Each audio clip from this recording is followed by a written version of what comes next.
Julia, bienvenue sur ma chaîne. Aujourd'hui on se retrouve après un petit moment, je sais que je suis vraiment pas très présente en ce moment, je suis désolée. J'ai eu mes examens, là j'attends les résultats que je vais avoir cette semaine. Mais le temps que je fasse cette vidéo, j'aurai déjà sûrement mes examens. Là je suis en stage, etc. Donc j'ai vraiment très peu de temps, c'est un petit peu dur de cuisiner en ce moment. Il y a toujours le problème de, il n'y a pas beaucoup de monde pour manger les gâteaux. Bien qu'ils sont très bons, soit on fait attention à sa ligne et soit on n'est pas beaucoup. Donc au final c'est un peu dur de cuisiner et comme moi j'ai pas trop le temps, j'ai même plus vraiment le temps de me faire vraiment des très bons petits déjeuners. Donc c'est un petit peu...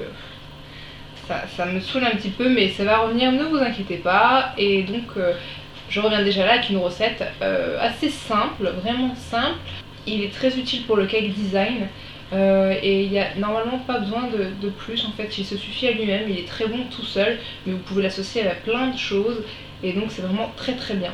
Donc ce que je vous propose de réaliser aujourd'hui, c'est un molly cake, c'est un gâteau très connu maintenant aux États-Unis, en Angleterre, etc. Et donc vraiment un très bon gâteau pour une base de cake design. En règle générale c'est un gâteau très sucré. Sauf que là ça va être en version un peu plus allégée, donc moins de sucre, et donc c'est mieux pour notre ligne. Et comme je l'ai dit, vous pouvez l'associer avec plein d'autres choses, donc c'est pas très grave, c'est à la limite il manque un peu moins de sucre, vous pouvez en rajouter un peu au-dessus, c'est comme vous voulez. Donc on est parti pour la réalisation de ce molly cake.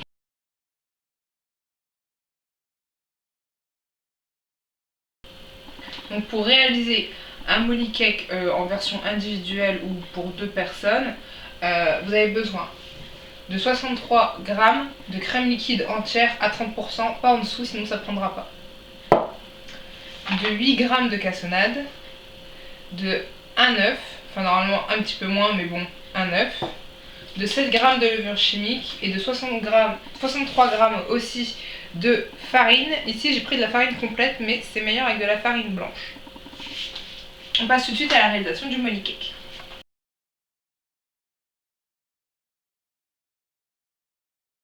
Donc tout d'abord vous allez préchauffer votre four à 150 degrés Celsius.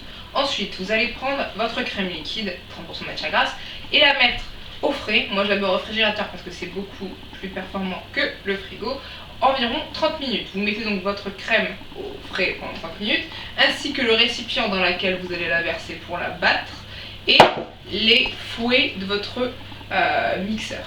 Moi je l'ai déjà fait, donc ce que je vais faire maintenant c'est verser ma crème liquide. Donc vous mettez votre crème fraîche, oui qui est crème fraîche mais qui est froide, dans votre récipient froid avec les fouets du batteur froid. Et je me suis trompée juste avant, je dis réfrigérateur, je voulais dire congélateur. Vous pouvez le mettre au réfrigérateur mais il faudra laisser plus longtemps pour que ce soit frais, enfin bien frais, parce qu'il faut vraiment que ce soit bien frais sinon ça ne montera pas. Donc mettez-le plutôt au congélateur 30 minutes. Donc maintenant je vais juste battre comme une crème chantilly. Il faut que ce soit une chantilly bien ferme. Donc là ma chantilly est plutôt ferme. Vous allez pouvoir arrêter.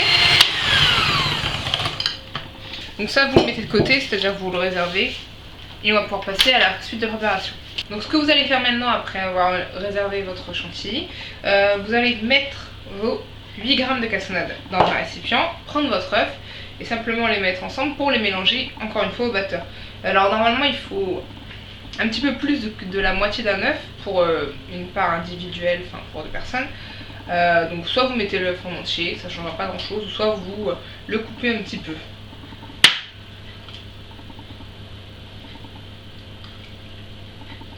Et donc vous avez votre œuf et votre cassonade dans le récipient et vous allez pouvoir mélanger pendant environ 5 minutes. Il faut que ça mousse. Donc ça part. Toujours au batteur.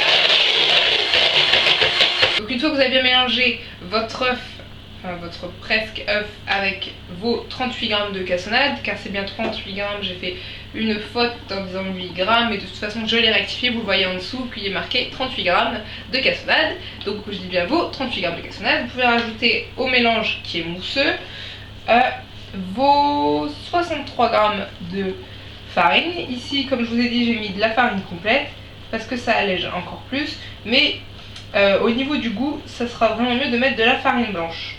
Vous ajoutez ensuite vos 7 g de levure chimique et vous pouvez mélanger le tout au fouet. Et une fois que vous avez bien mélangé, vous allez pouvoir reprendre votre chantilly du départ et à l'aide d'une maryse venir l'incorporer petit à petit à votre préparation. On l'incorpore à la marmite pour éviter de trop la casser et donc on la remue mais doucement. Et donc une fois que vous avez bien tout mélangé avec votre marmite, vous allez pouvoir le mettre dans un moule. Alors moi j'ai pris un petit moule de 15 cm parce que je voulais vraiment une forme ronde de gâteau. Mais ce que vous pouvez faire aussi c'est le mettre dans des moules individuels comme des petits muffins et ça vous fera des mini molly cakes et vous en aurez plus, ça sera peut-être mieux.